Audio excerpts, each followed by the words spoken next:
So I'm really happy with that. Really, my thanks goes out to Paul Sellers for his excellent videos. I just recently been turned on to him, and man, what a carpenter he is. I feel like I don't want to come across as being the expert on this, because I'm simply standing on the shoulders of a giant when it comes to carpentry. But wow, I've never had a blade like this, a planer blade, or the same process goes for chisels. I've never had one this sharp before, not by a sight. And I like that round, kind of the bevel, you get from that dropping. He says that carpenters have been sharpening chisels like this for a long time. I believe it. What a great method. I'm going to sharpen my chisels this way from now on. So we're ready to put this thing together. So I talked to several of you, left comments in the subject heading, and pretty much everyone said the same thing. You don't want to true the sole of this until it's all put together and under tension. And that makes sense to me. So let's reassemble it and retract the blade and see about going and truing up the sole here. So when I paint stuff, I've got a whole bunch of these little wires made up with just hooks on both ends. They really are handy for painting. And I've got a good black enamel here, and I've got it warmed up by the stove. It is cold out here, so I'll spray these real quick. We'll take them in between coats because we don't want them. They won't dry properly out here in the cold weather.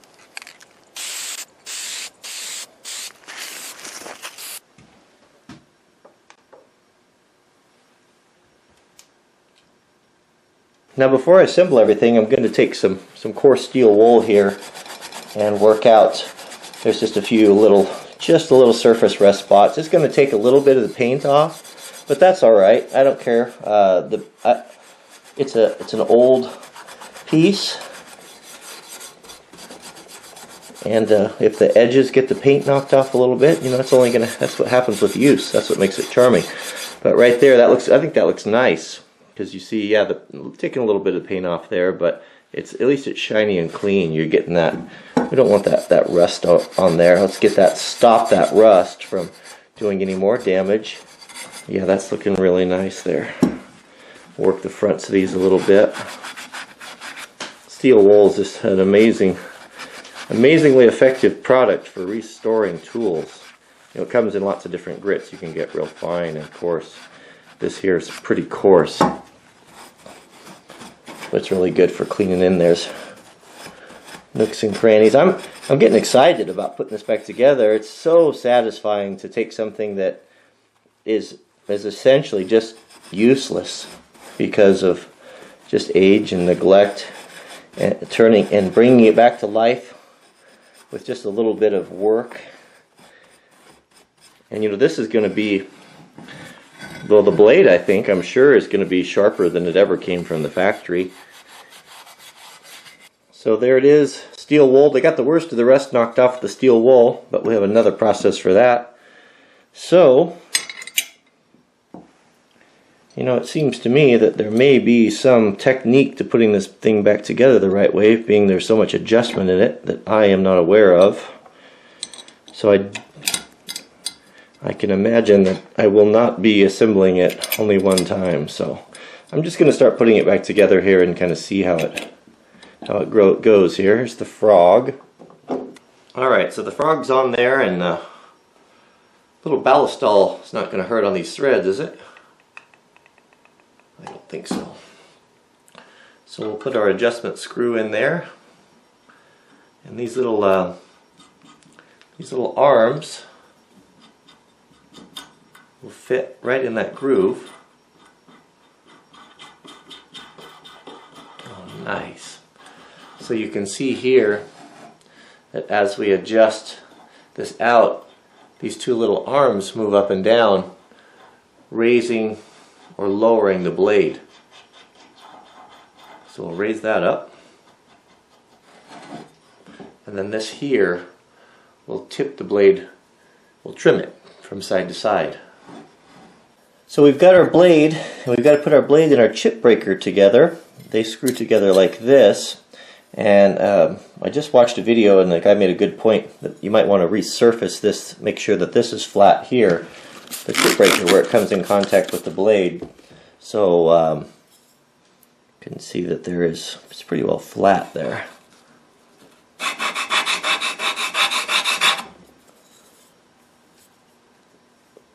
don't see, it seems like it's probably a pretty good idea.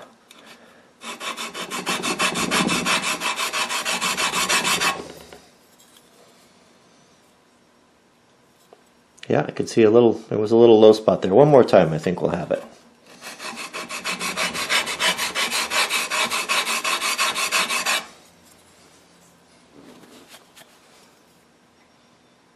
Yeah, I think that was probably a good idea. Okay, so we got to be really careful with our blade. We put all that time in it. We don't want to drop it or touch anything with it.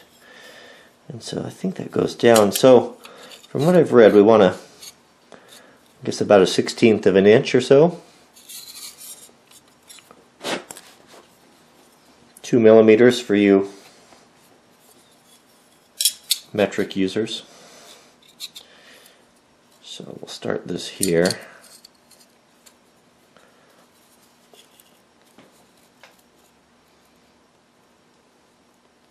Sixteenth, huh? Well, that's pretty close to a 1/16 right there, I think. So we can tighten this up.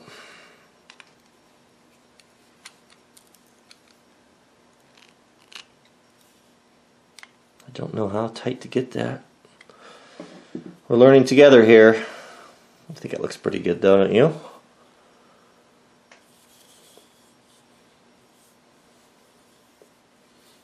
Beautiful. Alright, so I'll put this up here on a block.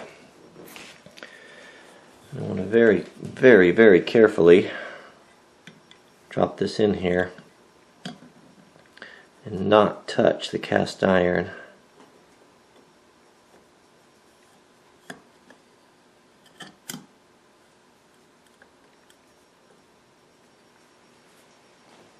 So I'm hoping you can see this, but as we run the adjustment screw out, you see the blade coming down there through the cast iron, and as we rotate this up, it's bringing it up and storing it up in its safe direction. We're going to want that up there, because we don't want it when we're truing all this up. We don't want that blade when it's just safely up there in its little home. This little adjuster is a little sticky, so I have a little drop of Ballistol, my new favorite product, on there. Oh, that's nice. Yeah, that took care of that. Very nice. Okay, so let's put that back together and see what's going on here. Here you can see that adjuster there, that trims that blade right there. So this will lock the whole thing down. Got a cam on there, and the attention appears to be adjusted kind of right here.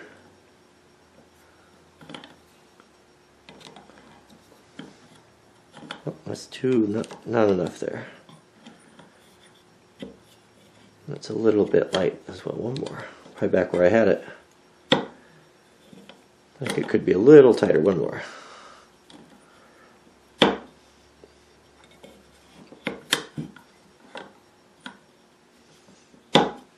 Okay, so if we flip this over,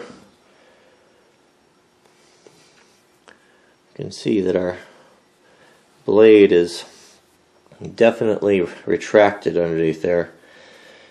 And be careful when you run your hand on here. You'd always want to do it from the back to the front. This way, you would not be very happy. So we'll just park that in there, and now let's go about the business of resurfacing the cast iron. That's the sole here. So I've got a brand new sheet of wet dry 220. So we'll just put a little bit of adhesive on there. Doesn't take much. I don't want too much on there. I don't want to squish it out.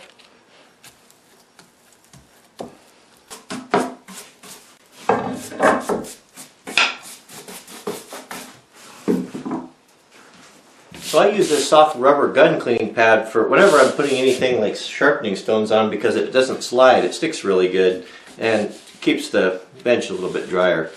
So this is what we're going to use to start flattening out the sole here.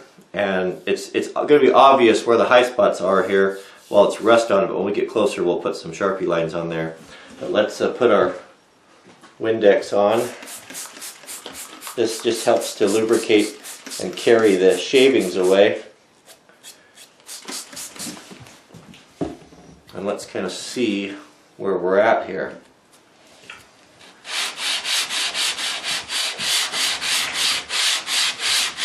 Alright, so we can tell us here where our high spots are and where our low spots are. You can get out of the glare there.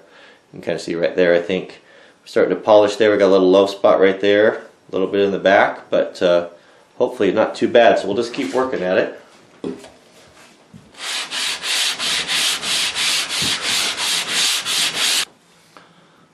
It's not taking much. We're looking pretty good up here. Alright, so we got most of the rust off of there, and it's actually pretty true. Looks pretty good so far, but what we can do, one little trick that do is you can put your lines across here with your Sharpie, and this will really tell you where you're at as far as flatness goes. The high spots, the line's going to rub off. You can see right here, a little bit higher there in the front and the toe, but pretty uniform, not too bad. So we'll just keep working it here until we get this nice and flat. You're kidding me. A part 4? I'm sorry, I've got to go into detail. There's just so much to talk about. Now, there's many of you that are following along, and you've requested that I really go into detail, so there's nothing missed. So, part 4 will be the last, and you will, I think you might be surprised how well it turned out, but I'm going to save that. So in the meantime, I've got some fun videos for you. On the top left is the worst axe I've ever used. More of that coming soon. Top right is a test between the Fisker's splitting axe and a traditional splitting maul, and how that came out. Bottom left is an interesting video. It was a very good lesson to me about how easy it is to get taken away with the cares of this world and not able to listen to that still small voice of God. A very strong lesson given to me by my son. And on the bottom right is how to make your own chainsaw chains, how to link them together without any special tools whatsoever. You can do this and save about 50% or more on constructing your own chainsaw chains. Simple, easy process that most guys can do themselves. So thanks for watching. If you take a moment to click the thumbs up, I'd appreciate it. We're getting a beautiful snowfall today, and we'll see you guys on the next video.